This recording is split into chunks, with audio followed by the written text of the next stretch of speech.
with Storm Tracker Live.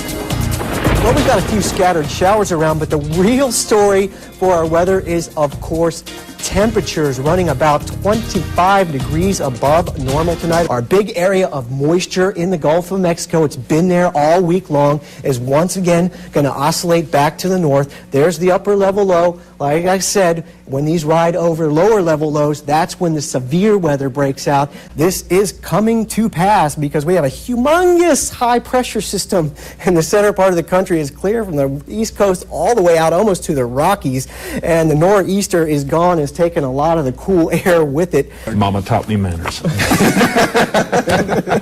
Let's get a final check of the forecast. Well, speaking of yards, I'd pull the plants in. Chances of a frost being in your backyard are, pretty slim, but they are there. 36 degrees for the kids in the morning. It will be a chilly one. You're going to bundle them up a little bit. There it goes again. And hopefully they don't have bus drivers like that. I don't think they do in these days, but they did back when I was in high school.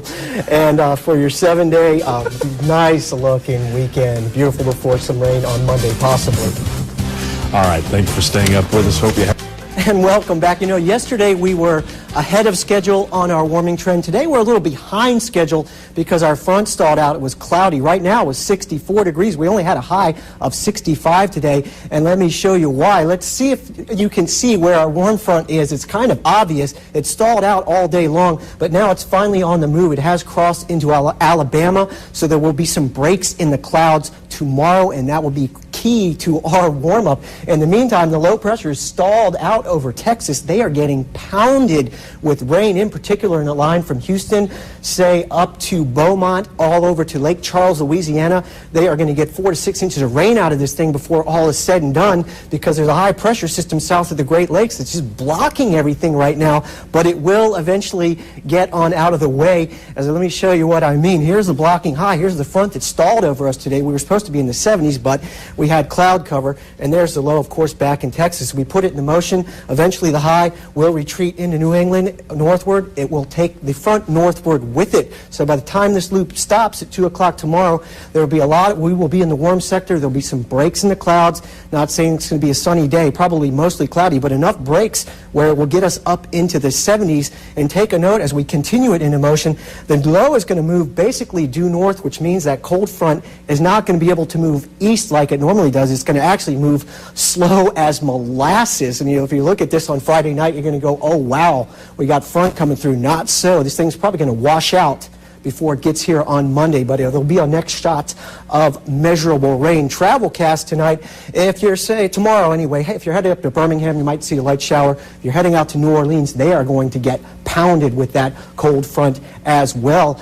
In the meantime, forecast mild tonight. As a matter of fact, these temperatures tonight are going to be warmer than our normal daytime highs, believe it or not. 61 in Dothan. Let's take a look at the generation schedule.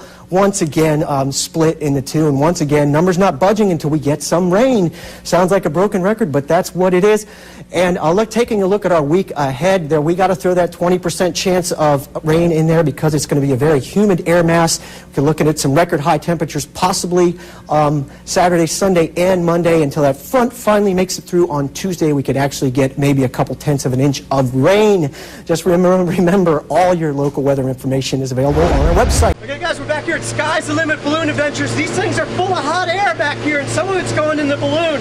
We're going to be up there in a little bit. Right now, with season pilot James Lawson. Tell me, how do you steer these things? What you have to do is you've got to fly at different altitude to catch the wind. When we come back, we're going to be about 5,000 feet up there in the wind, in the weather, giving you some shots, so stay with us.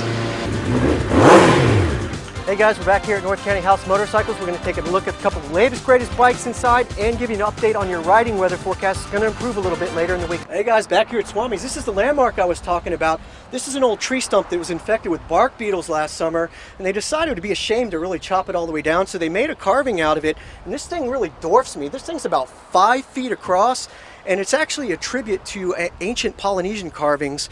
And the significance of that out here at Swami's is they're one of the first cultures that actually has records of surfers. Hey, we're back up in the balloon. We're 4,000 feet up here, and all my fears have been laid to rest. I was a little apprehensive about this. Not anymore. It is really pillowy up here, and we're going to take a look down now at the Fairbanks Ranch Golf Course from 4,000 feet, and it is just gorgeous up here.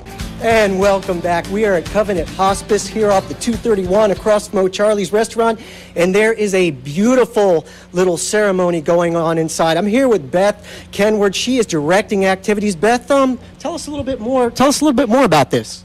The Tree of Light ceremony is a ceremony that Covenant Hospice hosts each December.